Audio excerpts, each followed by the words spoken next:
always replace your divots. Why have I decided to set up on the busiest road in Ascot?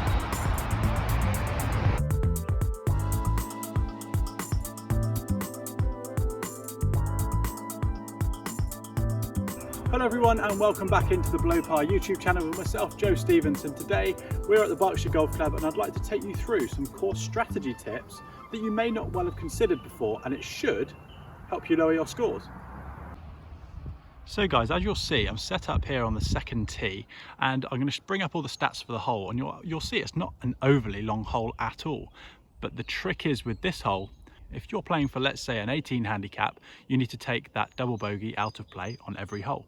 If you're not going to double bogey a hole at all in a round of golf, as an 18 handicapper, you're going to shoot your handicap every time. So taking the disastrous shot out of play, or the disastrous result out of play, you're going to find you're going to shoot your handicap and bring it down quite considerably. So for example, on a hole like this, I'm going to start to zoom this in. You'll see up to the left of the green there, you've got a bit of room. You've got a couple of mounds to contend with, but on the right hand side lurks some trouble. I'm going to show you an aerial view of this too.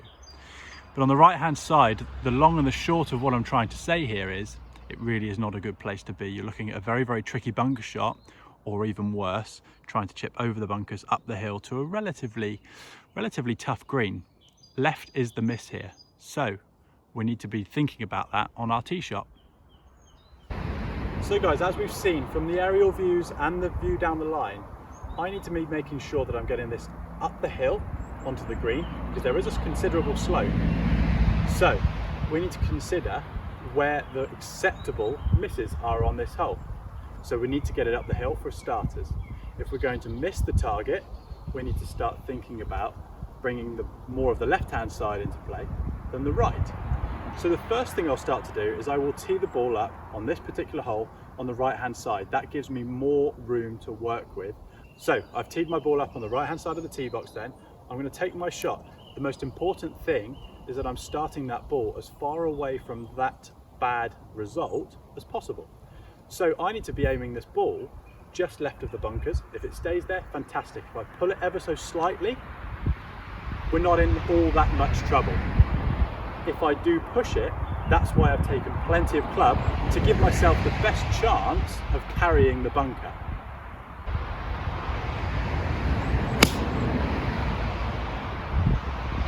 So I've pushed it for my intended line, but it's just got over. So I've taken plenty of club there to ensure if I push it ever so slightly from the line I was trying to take, it will still get over. So actually my not so good shot has turned out absolutely okay. So guys, as you'll see, now I've made my way up to the green. It's a happy accident. So what has happened here is I can't actually see my pitch mark for the result of this golf ball. So I must have pitched it just on the fringe there. But looking back to what we were thinking on the tee, if I was to push it on my intended safe line, making sure I've got plenty of club, we could have actually a very, very good result. An example I always think about in this scenario is think about the Players Tournament, that 17th hole at Sawgrass. Quite often when that pin is back right, those players are not intentionally hitting it stiff. The guys that do hit it close that day, they have picked the middle of the green and they've pushed it on line, which is fantastic. They're taking the bad shot out of play, but if they were to push it or even pull it slightly, they'll have a slightly longer putt if they were to pull it on that right flag, but if they were to push it, they're looking at a 2, which happily in this scenario, I am here today. But let's pan around the hole and talk to you about some other possible results that could have happened. So as we walk it round, guys, you'll see back towards the tee there, the bunkers are just lurking down there, the other side of my golf ball. But you'll see as we open it up to what this would be the left-hand side miss of the hole, not too much trouble there. So guys, thinking back to that starting line I mentioned on the tee, we are stood directly on that line. So as we would be looking from the tee, ever so slightly left of the flag, because we did not want to be messing around with that right hand side. Incidentally, I did in the end, but I had plenty of club and actually pushed it back onto the target. So we're taking the bad shot out of play. If I was to have pulled it there, we've seen the grass, what it's like, and there's plenty of room coming back over towards the pin here. If I'd have hit it on line, I'd have hit middle of the green and I'd still have my opportunity for my birdie. So we're thinking from an 18 handicapper's perspective here, but this actually is really, really important to know for every golfer out there. This is going to lower your scores. If you're taking those big numbers off the card, you're going to be a pretty consistent golfer and you're going to be hard to beat. So guys, as we're here, we may as well have a go at the birdie putt, right?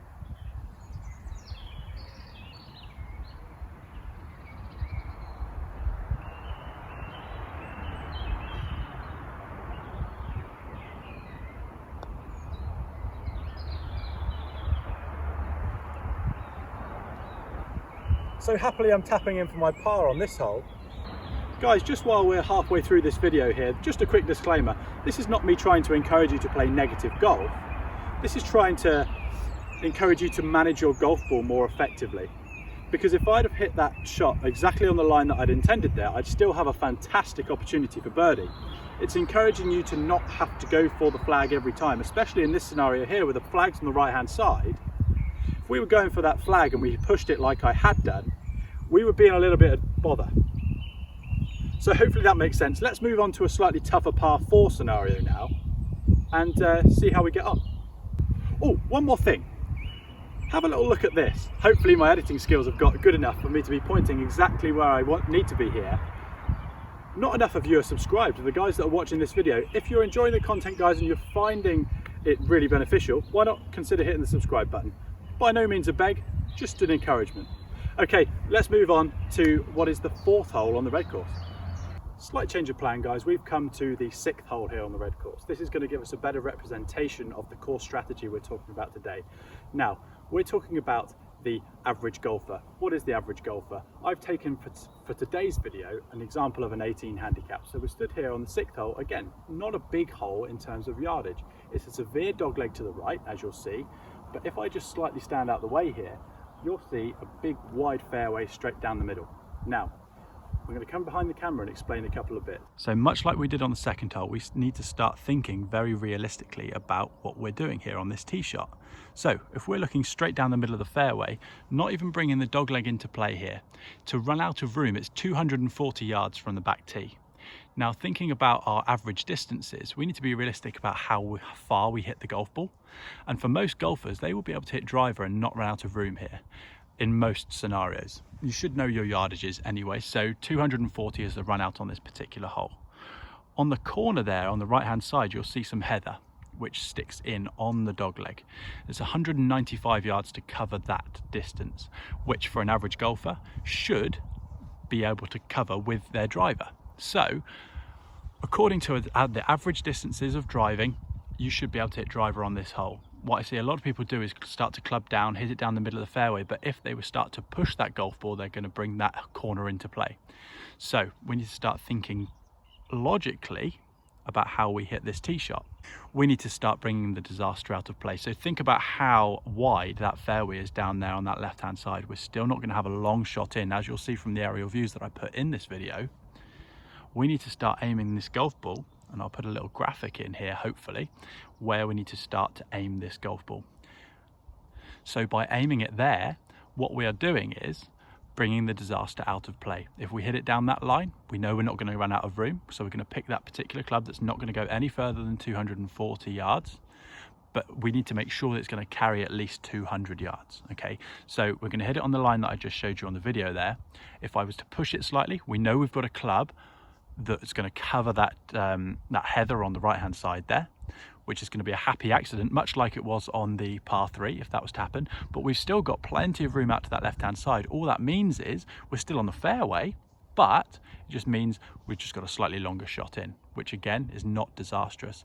As soon as people start to club down and aim too far right on this hole and don't quite get it right, that's where we start to see a few disasters. So I'm going to hit my club that goes no further than 240 yards, and it's going to carry at least 200 yards just in case we bring that slightly dodgy shot into play.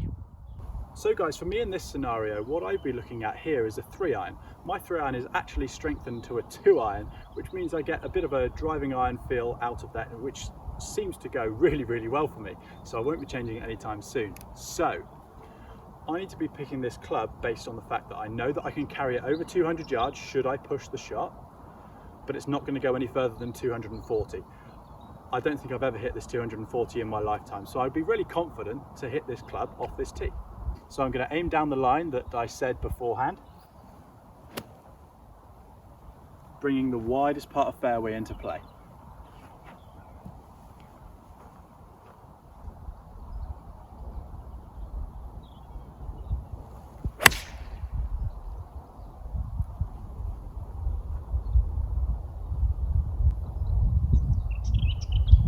So that couldn't have gone much better. First take wonder as well. So perfect.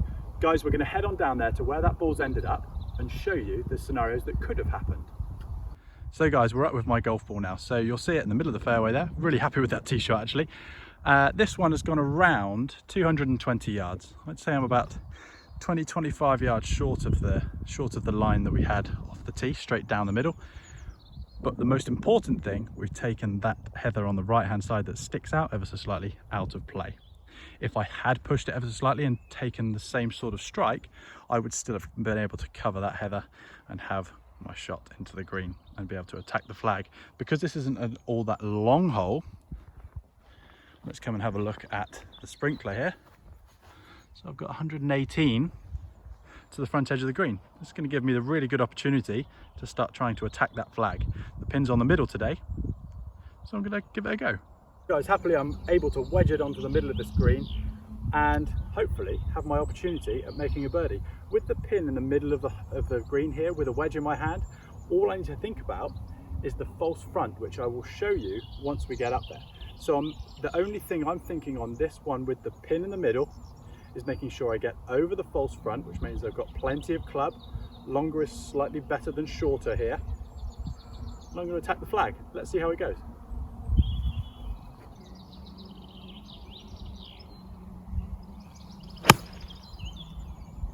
Straight into the sun. Don't know where it's ended up. Felt good. I've done exactly what I told you guys shouldn't probably do on this hole, but it's not the end of the world.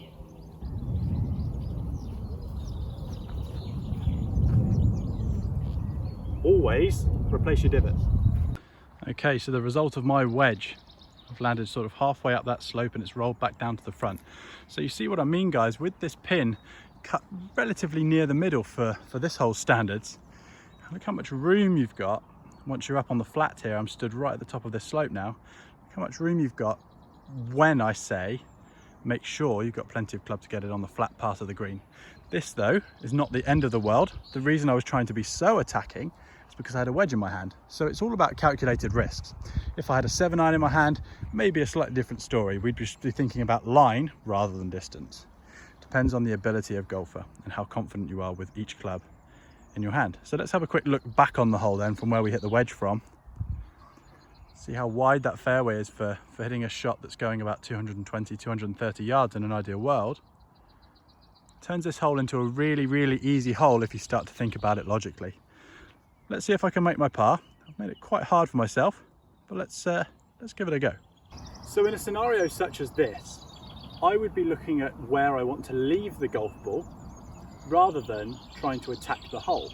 Okay, so in an ideal world, we're trying to hole this putt, we're trying to hole every putt that we go for, but realistically we need to look at the hold percentage here, and if the ball doesn't go in, we need to be thinking about where the ball ends up. So up and over the slope here, I need to take a little wander up to the hole and have a little look around the hole to see where the ideal second putt is from. Ideally an inch, of course, because I can hear you in the comments already, but if we are within that dustbin lid, we can start to think logically about how we're going to make this par in the easiest way possible.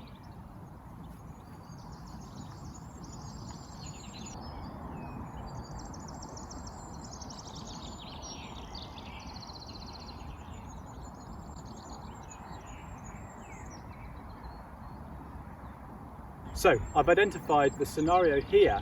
Actually, as we start to get up and over the slope, the hole, it starts to run slightly downhill towards the hole. So once we're up and over this initial slope, it starts to roll out towards the hole. Now, that's going to make it hopefully easier for me to get the ball to the hole once it's got over this slope. But the straightest and most uphill putt I've got is what I just pointed at there. I wouldn't normally point, but hopefully this really helps you. So I'm going to pick my line. hopefully hold the putt, but if not, we want to be in that scenario where we've got the easiest second putt.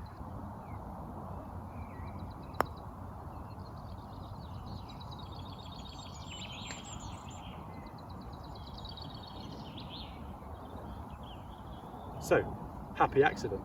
We're about 3 inches away from the hole. But on that same line, if I'd have hit it slightly harder, I'd still have a pretty simple second putt. Just show you guys in the same first take where it ended up and how it looks around the hole.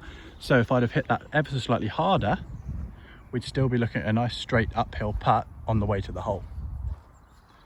If I'd have left it ever so slightly short, may have made life slightly more difficult for ourselves, but putting from in behind the hole here would have been the easiest scenario. So guys, leave me to it. I'm going to go and play my game of golf now, hopefully manage my golf ball really well, and start to take out the bad shots and the bad results, and start to accumulate a sensible and hopefully really low score. Once again guys, thank you very much for watching. If you haven't already, please do smash that subscribe button, hit the bell notification, and we will see you all very soon.